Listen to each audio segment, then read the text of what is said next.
Hello everybody and welcome back. Over the past few weeks I've been working on this parametric wall art displays thing for dead space that was on my staircase going up and down stairs. So I figured why not put something there to kind of catch the eye as you're walking up and down.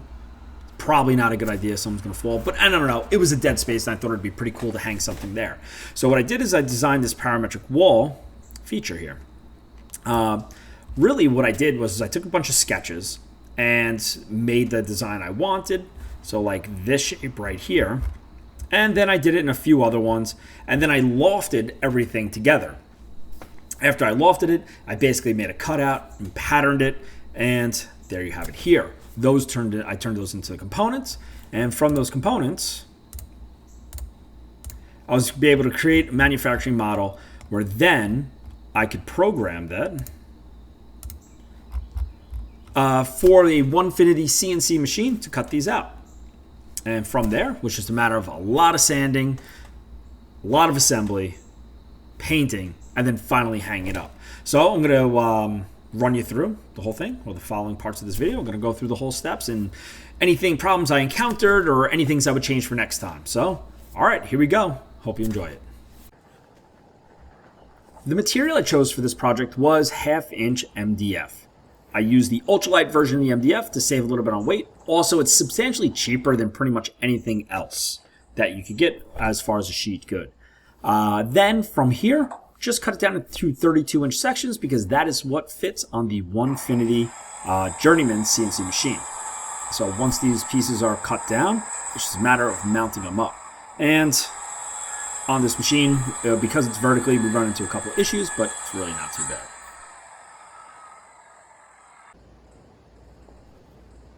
How I decided to mount these was I used the OOPS clamps that come with that I got with the machine on the lowest bar. Then I put a kind of spacer block in there, and from there I was able to lay the MDF up. So here I'm kind of doing a little bit of the reverse order, but eventually you'll see that spacer block goes in just enough to keep it up off so I get full travel of the machine. Once I'm done with that, I literally just take the MDF and I screw it right into the wasteboard of the Onefinity. So here you can see that little piece of stock that I had. It was just like a leftover cutoff that I put right on in. I did pre-drill everything before I put it in. I secured it at the bottom, the middle, the top, probably about 6 or 7 places before we actually kind of ran through the machine. I made sure when I was nesting my parts that I also left about a 1-inch border going all the way around so that then I could screw into these areas without worrying about the bit hitting into anything. From here, it's a matter of just running the machine, kind of making sure everything checks out when it runs, and just letting it run through its paces. It took about 32 minutes per board to do this. I probably could have sped it up a little bit faster and went a little bit deeper on the cut, but I don't think going deeper would have helped. It was really the speed. Anyway, so here it is, just kind of running through its paces.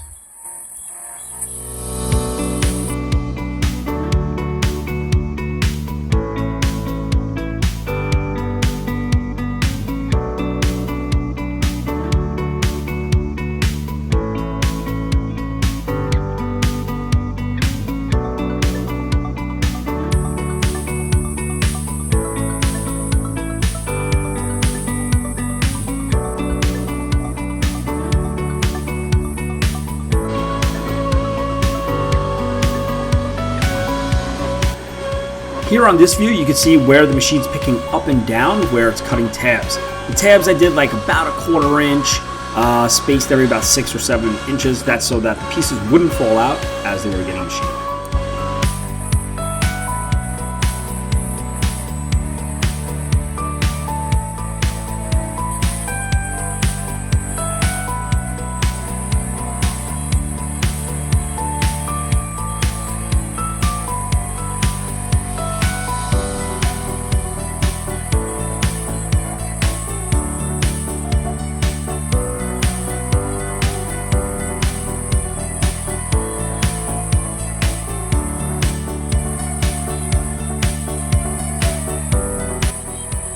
This is where I seem to have an issue, and I don't know if you just caught it.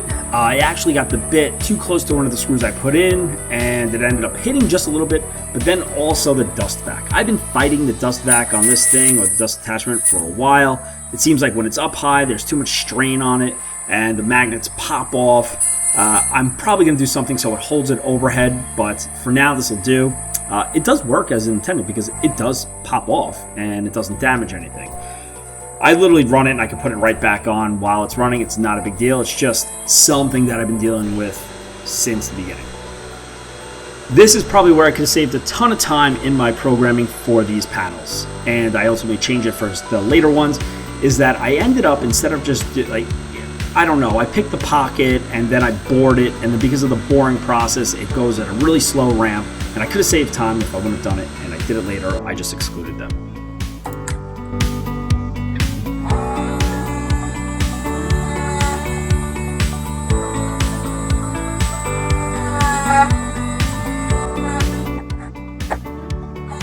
From here, got the 3 panels off that I cut, so a little over an hour, hour and a half worth of cutting time, more, 2 hours worth of cutting time, and then just a matter of cutting them out. Use the multi-tool, go through, put all the tabs. You see on one, it didn't cut all the way through, and I thought I actually programmed to go a little bit deeper. It really wasn't a big deal, but use the cutoff tool and just go around, cut all the little tabs, did it on 3 panels, and then it was on to the next step.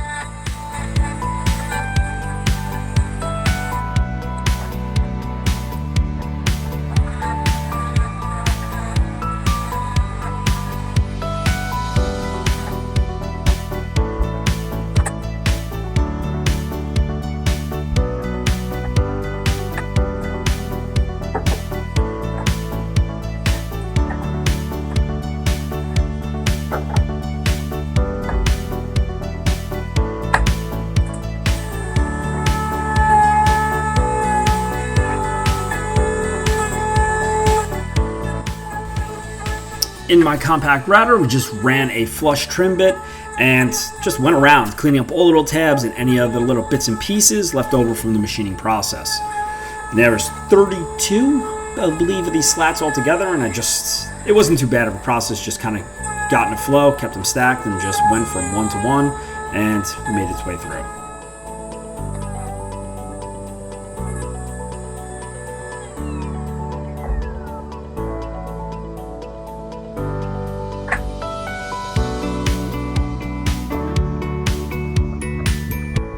Here with them all stacked together, you finally get to kind of see it all coming together at this point. It's pretty cool.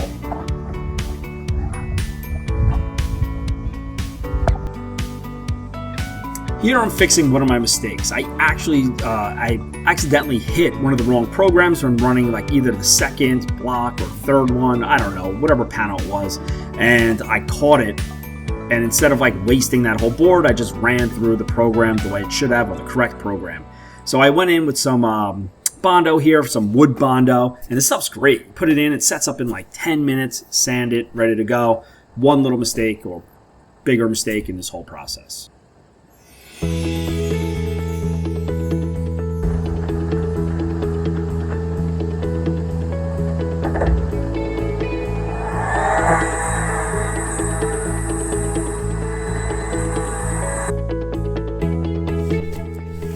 And everyone's favorite part, sanding. And there's lots of sanding. They're sanding this, they're sanding the top by hand, and then there's using joint compound to seal the edge and sand some more. There was a lot of sanding, and there's 32 of these things, front and backs and sides, and sanding multiple times. I don't know how many times I sanded, but it was a lot of sanding.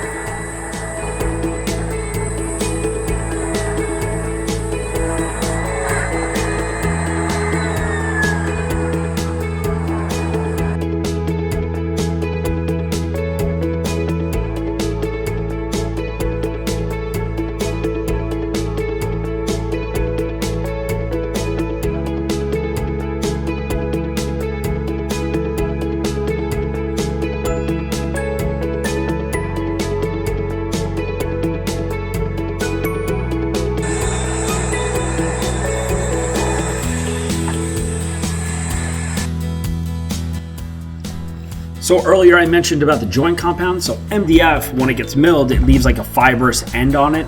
So after sanding, you have to go in with joint compound or wood filler, or some people use CA glue. I don't know, use whatever you want. But you got to seal the edges. And I had this little tub of joint compound floating around. So I had to go through all 32 of these and basically smear this on the ends to help seal the ends so that I could sand it and it'd be a lot smoother without having these little furry things on it. So that's what I'm doing here. And I just have to go through every single one of them.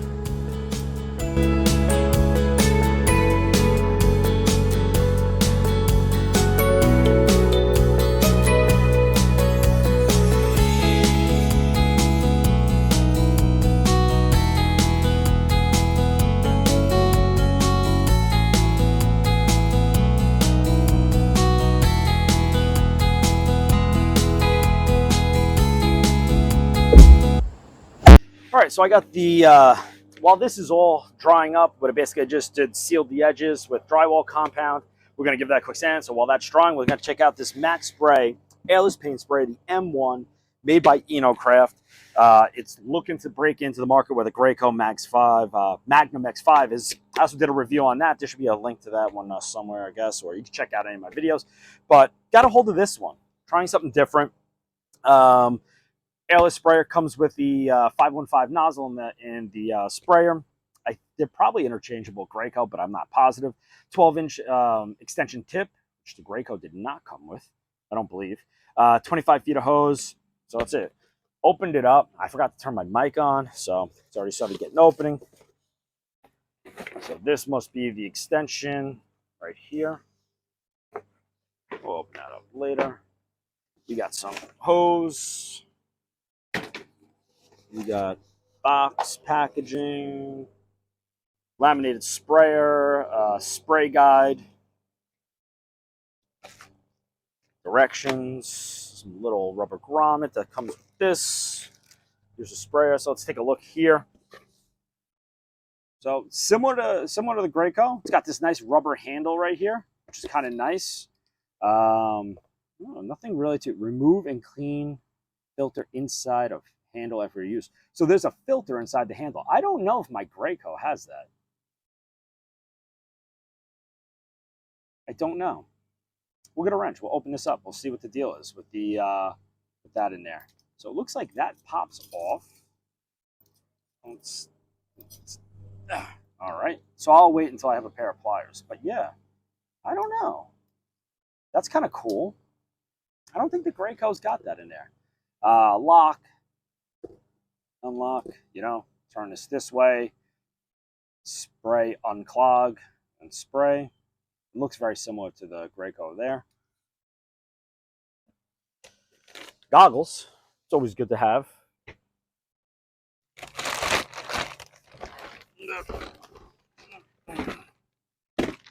Okay, let's get this out and take a look-sees. All right. So here it is.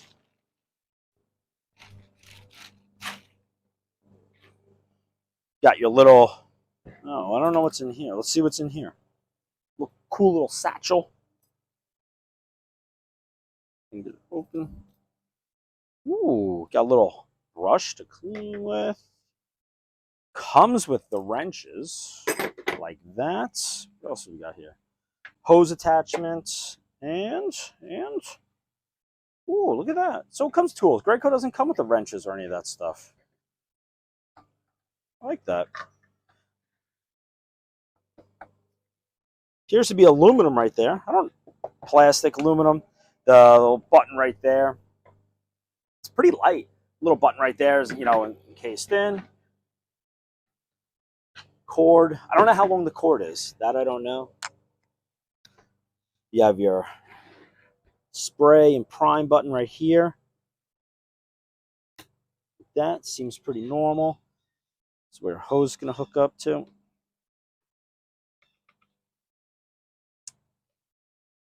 Come on.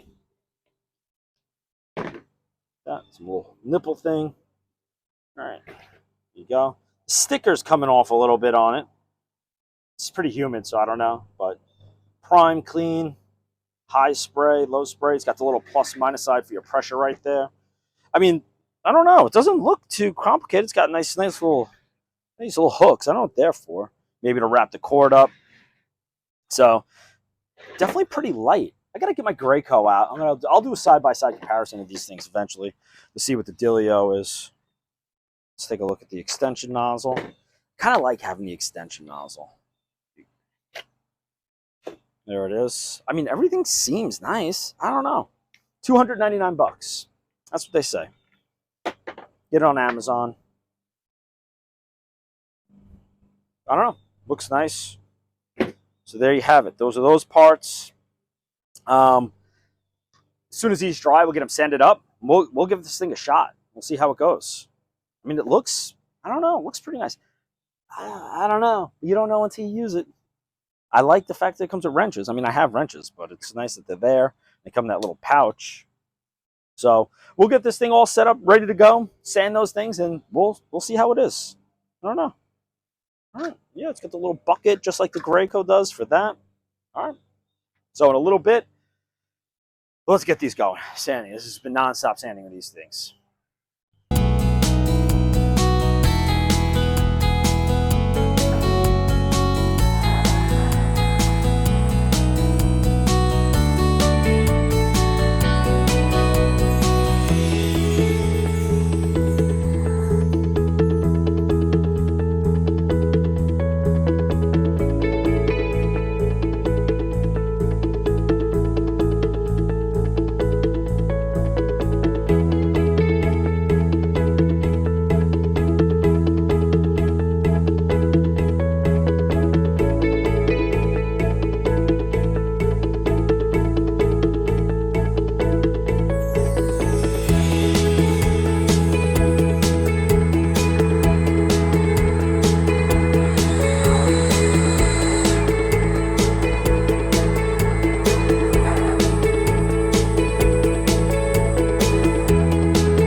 Here I'm just setting them up on the solar horses, just kind of getting a look at what I'm dealing with. And it's pretty cool looking here.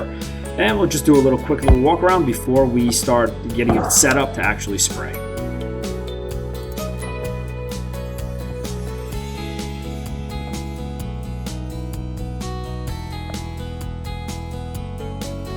And here we go, getting ready to spray with the InoKraft MaxPray M1 Airless paint sprayer. It's a nice machine. It's sprayed really nice. I have no complaints with it. It's super easy to set up, and it's definitely substantially cheaper than the Graco Magnum X5. So by a few $100. I guess depending on the sale, it'll make a difference, but $249 versus, $350, $400 for the Graco, not bad at all. But you can see here, the spray is like super nice and consistent on it. I didn't get any drops or spurts or anything like that, so I'm happy with it. Definitely happy. Unfortunately, though, I forgot to put a drop cloth down underneath all this stuff, so my driveway is now probably close to permanently white, which is fine. I'm not really too upset by it. But just one more thing that I forgot to do. I would have liked to hang these vertically. I think I could have got it a little bit better. It would have just made it a little bit easier. I wouldn't have had to worry about them getting knocked over like this. But, I mean, this works for the most part. And you can see, coverage on this is super good.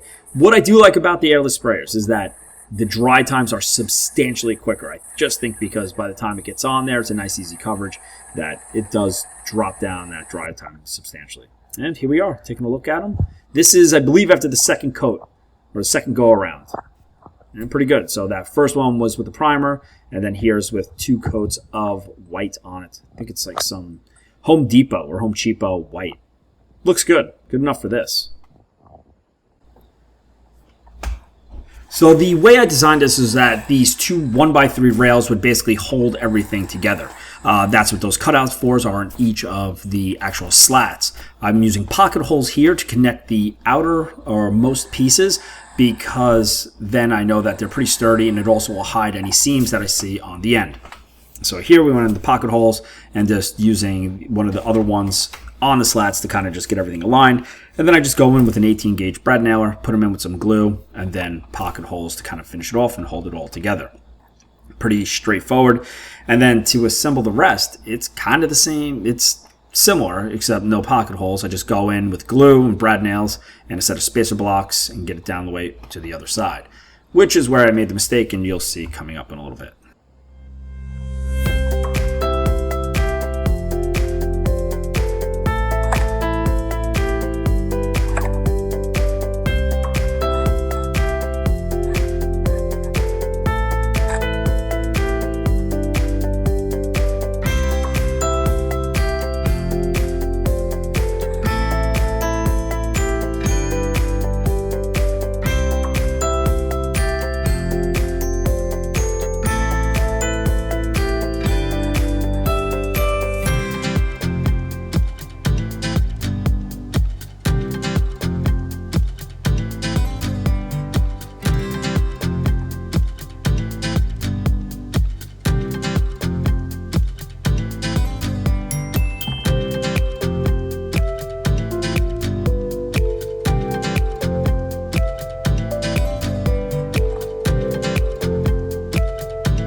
And getting to the end of the actual 1x3s with all the slats in, I put a mark where the last one needed to be cut off and came with the multi-tool and cut it off.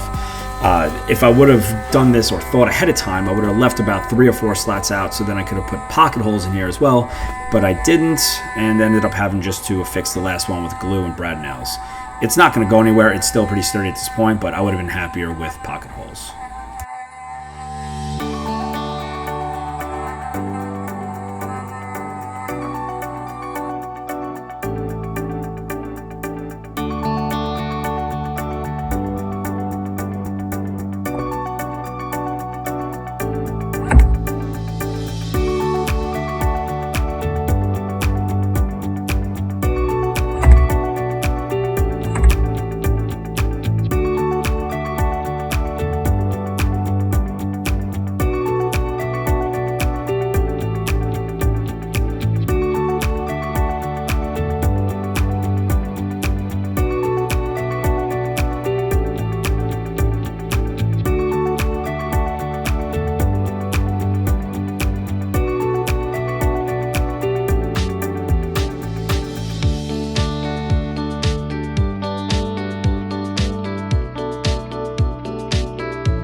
everyone, that is it. There's my parametric wall. There. All done. That thing took a while to make, lots of sanding, lots of work with the CNC machine, but it all pretty good. I'd like to thank InoKraft for the sprayer. The thing was pretty awesome. Works just as good as the Graco. Super easy to set up, and cleanup was pretty easy. Sprayed great, no issues with it. So I'll be definitely using that in the next couple projects I have. And what else is there? Oh, don't forget to like and subscribe so then I can make more of these things or more of other things. I have a couple other things lined up. If there's anything you'd like to see me make, do, or comment on, please put it in the comments. And I think that's it. All right, everyone. Have a great day. One last thought. Pretty cool.